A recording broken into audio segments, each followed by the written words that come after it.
अरे यार, साथीहरूले पैसा चाहिँ कसरी बचत गर्छन्? उसको र मेरो कमाइ उति नै छ, र पनि किन मेरो भन्दा बढी उसको आर्थिक स्थिति राम्रो छ त? र जति गर्दा पनि पैसा हातमा अडिँदैन। पैसा यताबाट सापट्टि माग्यो त्यो पनि सकिन्छ, उताबाट सापट्टि माग्यो त्यो पनि सकिन्छ। जसै गर्दा पनि हातमा पैसा अडिँदैन। यो मेरो हात होइन, गण्डकी नदी भन्दा बढी बग्ने खोला भइसकेको छ अथवा नदी भइसकेको छ पैसा बग्ने। तपाईलाई यस्तो लाग्छ भने तपाईले हेर्नै पर्ने यो भिडियो।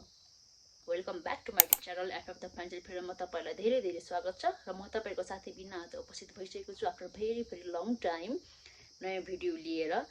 र तपाईहरुलाई पनि यस्तै समस्या भइरहेको छ होला, पैसा जे गर्दा पनि अडिँदैन, किन यार गण्डकी नदी नै भइसक्यो मेरो हात त भन्ने लागिरहेछ भने आज कसरी चाहिँ हामीले सानो सानो कुरामा ध्यान दिएर तपाईको आर्थिक अवस्थामा सुधार ल्याउन सकिन्छ भन्ने कुरा चाहिँ यस भिडियोबाट सिक्नेछौँ। र साथीहरु, पैसा सेभिङ गर्नु अथवा पैसा तपाईले धेरै कमाउनु हुन्छ भन्ने पनि तपाईसँग चाहिँ पैसा सेभिङ हुँदैन भने तपाईले आफ्नो सानो सानो व्यवहारहरुमा र आफ्नो ह्याबिट्सहरुमा चाहिँ तपाईले चाहिँ ख्याल गर्नुपर्ने हुन सक्छ। किनभने एउटा घर बन्न पनि इटा ठुल्ठुलो इटाले मात्र भएर हुँदैन हैन, त्यसमा चाहिने सानो कंक्रिट, बालुवा, सानो सानो धुलो, मसिनो सिमेन्टहरु चाहिन्छ। त्यस्तै गरेर तपाईले आफ्नो आर्थिक स्थितिमा सुधार गर्न मन छ तर जति गर्दा पनि भएको छैन, तपाई बचत गर्नुहुन्छ तर बचत गरेको पैसा पनि ला यो काम पर्यो भनेर झिकिहाल्नुहुन्छ, त्यस्तो खालको बानी छ भने चाहिँ तपाईले त्यसलाई सुधार गर्नुपर्ने हुन्छ। र पैसा कमाउनको लागि चाहिँ हामीले अरूबाट सिक्नुपर्ने हैन, आफैमा चाहिँ सुधार गर्नुपर्ने हुन्छ। आफूलाई निहालेर हेर्नुपर्ने हुन्छ। हाम्रो बानी व्यवहारमा चाहिँ सबैभन्दा पहिला त्यहाँबाट सुधार गर्दै गर्दै ल्याउनु पर्ने हुन्छ। र म तपाईलाई चाहिँ एउटा स्टोरी सुनाउँछु हैन। There is story of my friend, एउटा मेरो साथी भनौँ, जस्ट एन एक्जाम्पल हो यो चाहिँ हैन। मेरो साथीको पनि तपाईहरु जस्तै अवस्था छ, जति गर्दा पनि उसको हातमा पैसा बच्दैन। सेयरहरु अलि पर्या चाहियो, त्यो पनि उसले बेचेर सबै सकाइदिसकेको छ हैन।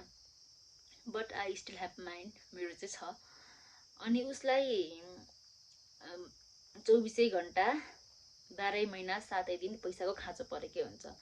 पैसा खाँचो नभएको दिन त कहिले पनि छैन, सापट्टि नमागेको त कोहीसँग पनि छैन, त्यस्तो अवस्था छ। र पनि उसको आर्थिक अवस्थामा केही सुधार पनि छैन। उसले यताबाट तपाईहरुले जस्तै गरेर चाहिँ यताबाट चाहिँ सापट्टि माग्छ टाल्छ, उताबाट चाहिँ सापट्टि माग्छ टाल्छ, र पनि त्यो पाल टालिएको छैन। I don't know why. र मैले यस्तो विचार गरेँ एकचोटि चाहिँ, अरे यार, त्यो साथीले र मैले त बराबरी नै कमाउँछौँ, बराबरी नै कमाए पनि किन मलाई चाहिँ त्यति धेरै सापट्टि माग्नु पर्दैन कोहीसँग पनि, र मैले कमाएकोले मैले आफूलाई बचत गरेर लगानी गराउनु पुगिरहेको छ। तर उसले म जति नै कमाउँछ र पनि उसलाई पैसाको खाँचो भइरहन्छ, खटपट भइरहन्छ। के अन्तर रहेछ त उसमा र ममा? मैले विचार गरेँ। अनि मैले विचार गर्दाखेरिमा चाहिँ उसको लाइफ स्टाइललाई चाहिँ मैले रिड गरेँ। र उसको लाइफ स्टाइललाई मैले रिड गर्दाखेरिमा चाहिँ उसको र ममा के भिन्नता पाएँ भन्दाखेरिमा चाहिँ उसले चाहिँ जब जोइन गर्ने बित्तिकै आफ्नो फाइनेन्सियल क्यालकुलेसन केही पनि गरेन, सेलिब्रेट गर्यो, त्यो जुन मैले पनि गरेँ है। त्यसमा अलिअलि खर्च भयो। अनि 1 मन्थको स्यालेरी सक्यो, उसको पनि सक्यो, मेरो पनि सक्यो। त्यसमा केही आपत्ति भएन, खुसीमा मैले पनि सकाएँ ल। अनि नेक्स्ट स्टेप मैले के बनाएँ, मैले एउटा आर्थिक योजना बनाएँ, जसमा चाहिँ मैले के गरेँ भन्दाखेरिमा चाहिँ आफूलाई एउटा स्ट्रिक्ट रुल भित्र चाहिँ राखेँ। मैले आफ्नो इन्कमको 50% चाहिँ जसरी भए पनि सेभिङ गर्छु, त्यसबाट 50% चाहिँ म जसरी पनि लगानी गर्छु, र जुन 15% चाहिँ म मेरो फ्यामिलीलाई दिन्छु। सुरुको 50% चाहिँ मेरो फ्यामिलीलाई दिन्छु, र जुन 50% मा बाँकी रहेको 50% छ त्यो म लगानी गर्छु, र बाँकी भएको 50% छ यसले चाहिँ म आफूलाई चाहिने खानेकुरा खान्छु, लाउने कुरा लाउँछु, घुम्नु जाने ठाउँमा म घुम्न जान्छु भनेर चाहिँ मैले एउटा फाइनेन्सियल प्लान बनाएँ। र म त्यही प्लानमा स्टेडिली चल्दै गएँ। आज मेरो परिवारलाई प्रत्येक महिना पैसा दिन पनि पुगेको छ, र आज मैले बचत पनि गरेको छु, र मैले आज लगानी पनि गरेको छु, र म कहिलेकाहीँ घुम्न पनि जान्छु, र म मिठाई खान्छु, राम्रै लाउँछु। मलाई केही समस्या छैन। मलाई सापट्टि माग्दाखेरि मैले मेरो साथीलाई 2-4 हजार सापट्टि दिन सकेको अवस्था पनि छ। बट मेरो साथीको अवस्था किन मभन्दा ठ्याक्कै अपोजिट छ त भन्दाखेरिमा मैले उसलाई रिड गरेँ। मैले सोधेँ किनै एउटा एक्युरेट फाइनेन्सियल प्लानिङहरू गरेको छौ? छैन। नो। कसरी चलिरहेछौ? ऱ्यान्डम, होइन? अनि सबैभन्दा बिग मिस्टेक उसले जबमा जोइन गर्ने बित्तिकै उसले के गर्यो भन्दाखेरिमा चाहिँ उसले चाहिँ फाइनेन्समा गएर चाहिँ एउटा स्कुटर लोनमा लिएछन्। र स्कुटर लोनमा लिँदाखेरिमा उसले आफ्नो 50% भन्दा बढी चाहिँ सावा र ब्याज नै पे गर्दै रहेछन्। र त्यस पछाडि भयो अब उसले आफ्नो स्कुटीलाई मेन्टेनेन्स पनि गर्नु पर्यो। मेन्टेनेन्स गर्दाखेरि उसको आफ्नो पैसा सबै सकिँदो रहेछ।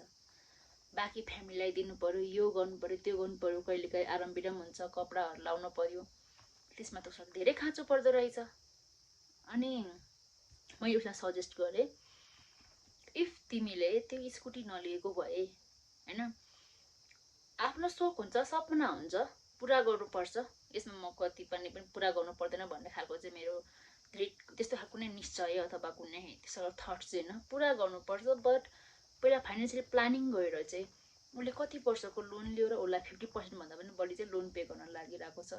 आफूले त्यो लोनको समयावधिलाई पनि उसले चाहिँ क्यालकुलेट गरेर ठिक्क तरिकाले गरेको भए उसलाई सहज हुन्थ्यो, तर उसले त्यो पनि गरेन रहेछ।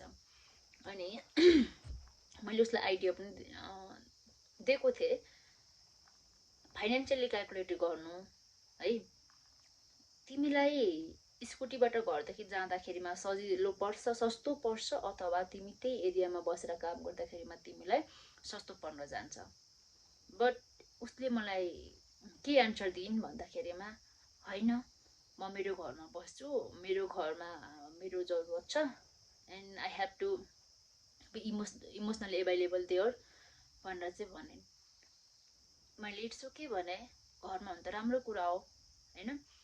बट घरको डिस्टेन्स र जब गर्न जाने ठाउँको डिस्टेन्स चाहिँ त्यति धेरै लामो पनि थिएन, त्यो पनि हो है।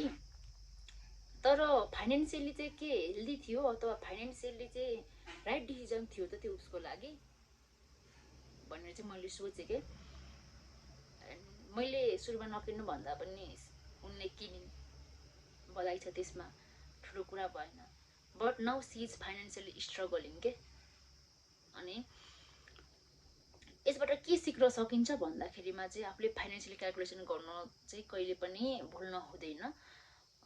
उसले बाई गरिन्, इट्स ओके, त्यो केही पनि भएन।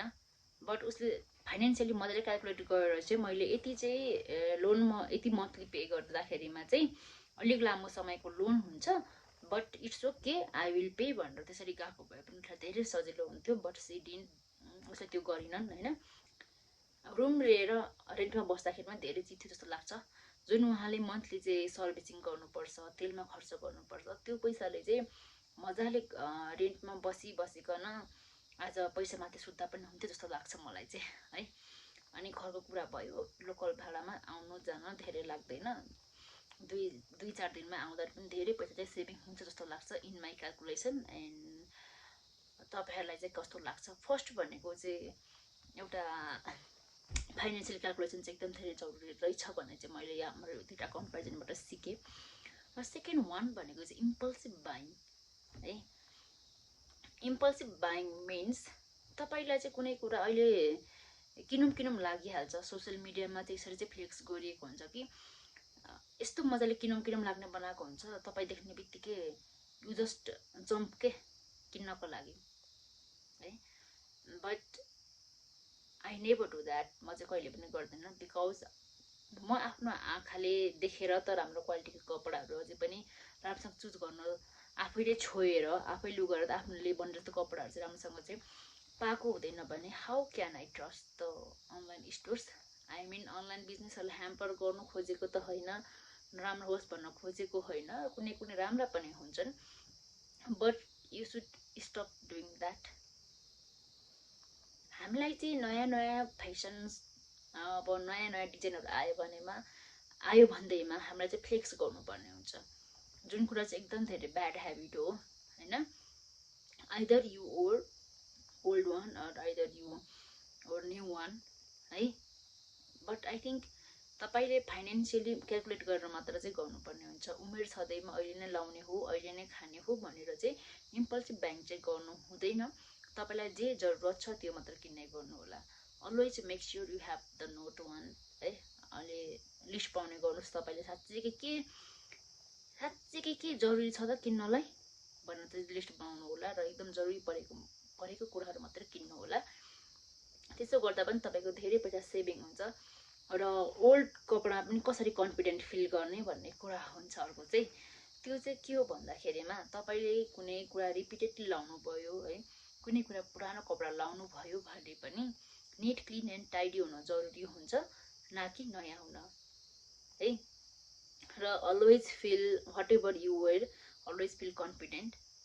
तपाईँले कुनै कुरा चाहिँ पुरानो लाउनु भयो, रिपिटेड लाउनु भयो भने तपाईँलाई कसैले पनि आएर सोध्दैन कि ओहो तपाईँले त पुरानो कपडा लाउनु भएछ, अथवा तैँले त पुरानो कपडा लाएछस् नि, कति रिपिट गरेर लगाएको। यदि भनिहाल्यो भने पनि that is your self choice. कुनै कपडाको चाहिँ पैसा तपाईँले कति पे गर्नु भएको छ त्यसको वर्थ हाइन्जेल लाउनु चाहिँ आफूले अप्ठ्यारो मान्नु भएन। That's it. अनि म तपाईँहरूलाई चाहिँ आज एउटा सानो मैले चाहिँ आफ्नो एटोमिक ह्याबिट्सहरू आफ्नो डेली लाइफमा चाहिँ चेन्जेस ल्याउने कुराहरूको चाहिँ म कसरी चाहिँ रेकर्डहरू राख्छु भनेर चाहिँ देखाउँछु है। अनि अझै पनि धेरै कुराहरू छन्, म यसलाई पछि डिटेलमा चाहिँ एउटा राम्रो भिडियो बनाउँछु। एन्ड आजको लागि चाहिँ मैले यति नै भन्न चाहेँ। Make sure where you are spending and what you are doing. मसँग चाहिँ जहिले पनि यो एउटा डायरी हुन्छ जसमा चाहिँ मैले आफ्नो मन्थको चाहिँ खर्चहरू चाहिँ टिपेर राखेको हुन्छु। मैले कसलाई के कति सापट्टि दिएँ भन्ने कुराहरू पनि हुन्छ यहाँनिर होइन। मैले चाहिँ जस्तै यसरी टिपेर राख्ने गरेको छु। यो चाहिँ मेरो डेली खर्चको कुराहरू भयो। र नेक्स्ट वान भनेको चाहिँ यो मेरो माई एटोमिक ह्याबिट्स हो होइन। एटोमिक ह्याबिट रेकर्डर बनाएको मैले चाहिँ यो। मैले चाहिँ यसमा चाहिँ यहाँनिर आफ्नो अब म के गर्ने डेली भनेर चाहिँ यहाँ छ भने मेरो चाहिँ 1 मन्थसम्मको चाहिँ यहाँनिर टाइम छ होइन। र मैले चाहिँ हिजोदेखि गर्न सुरु गरेँ हो। त्यही भएर अस्तिमा चाहिँ केही पनि गरेको थिएन, यो कुराहरू गरे पनि रेकर्डमा थिएन है। त्यही भएर अल क्रस छ र हिजोदेखिको मैले जति गरेँ त्यो हालिदिएको छ। आज म बिहान 6 बजी उठ्नै सकिनँ है, त्यही भएर चाहिँ क्रस हो। जस्तै म बिहान 6 बजी उठ्छु, मेडिटेसन गर्छु, एक्सर्साइज गर्छु, किताब पढ्छु भन्ने कुराहरू चाहिँ मैले गर्न चाहेको कुराहरू चाहिँ यहाँ छ कि। अनि अब मैले गरेँ भने त्यसमा चाहिँ राइट हुन्छ, मैले गरेन भने त्यसमा चाहिँ म चाहिँ क्रस क्रस क्रस क्रस भनेर चाहिँ म यसरी चाहिँ गर्छु भनेर चाहिँ मैले ट्राई गरेको छु। इभन मलाई चाहिँ स्किल पनि खोज्नु अल्छी लागिरहेन। यो चाहिँ डट पेनले गरेँ, बाङ्गा कटिङ भए चाहिँ केही पनि हुँदैन। र यो चाहिँ मैले दिनमा के गरेँ त, मैले चाहिँ के गर्छु त भनेर चाहिँ मैले एउटा यस्तो खालको चाहिँ भनौँ न एउटा स्मल बनाएको छु। अनि म सकेसम्म यो कुराहरू सबै चाहिँ अहिले सबै क्रस क्रस क्रस छ र यसलाई चाहिँ म सबै यसरी चाहिँ राइट वाला बनाउन चाहन्छु। इफ आई डु दिस होइन, मैले यो गर्न सक्यो भने चाहिँ डेफिनेटली मेरो लाइफमा केही न केही इम्प्रुभमेन्टहरू आउँछ भन्ने चाहिँ आई एम भेरी स्योर है। र साथीहरू आजको भिडियोमा चाहिँ यति नै। नेक्स्ट भिडियोमा चाहिँ म मजाले डिटेलली चाहिँ हाउ टु सेभ मनी होइन र हाम्रो मनी ड्र्याग गर्ने कुराहरू चाहिँ के हो भनेर चाहिँ म डिटेलली चाहिँ बनाउनेवाला छु। त्यसमा फुल भिडियो बनाउनेवाला छु। अनि आजको लागि यति नै। यति भन्दै आजको भिडियोबाट बिदा हुन चाहेँ। Don't forget to like, subscribe and share to your friend है। Bye by.